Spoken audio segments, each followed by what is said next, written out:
the radio didn't stop at that time. It kept on beeping every 5-10 minutes, day or night, 24/7. It was my phone that rang, and I looked at the phone. I see it's my friend Shimshy Fisher calling me. I pick up the phone. He asked me if I could, please, he has an emergency, if I could come over to his house to check out his wife.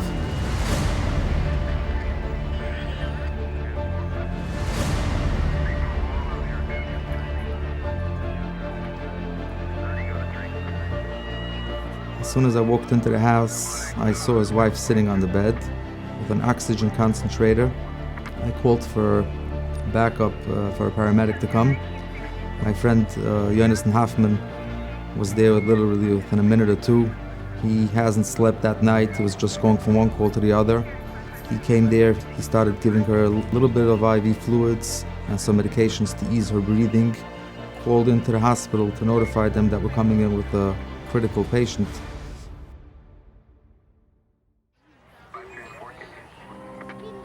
We go on calls to critical patients.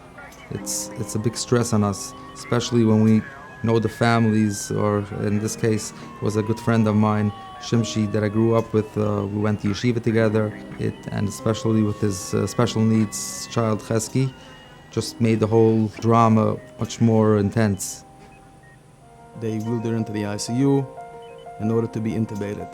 The doctor called together with my wife to tell me that they're going to do it. I happened to have been calling in another doctor on the phone, and he asked that we should give her the IL-6 inhibitor, which is a medication that makes the body should not go into a wild storm. We tried to get it approved by the hospital, but it did not work. I've then again called Chaim Fisher, and I told him what's happening. After a few minutes, he told me, I'm working on it, working in the hospital, and I'll get back to you shortly. 15 minutes later, he calls me back. Shimshy, we got it approved. The only problem is that we do not have that medication in the hospital. The hospital ran out of it. Another 15 minutes goes by, and he calls me again. He says, Shimshy, believe it or not, we have one in Monsey. I'm sending down someone to pick it up. 2 hours later, Chaim calls me again. I have it. I'm walking into the hospital, giving it over to the doctor, and they administered the most important medication that she needed at that point. Then one morning, Shimshy called me up that the hospital is ready to discharge the patient. He wanted to have the same members that took his wife into the hospital. So I said, for sure, it's a big schiss for me. I cannot thank the Hatzolah of Boro Park enough, and there's no words to express my thanks for everything they did for me and my family.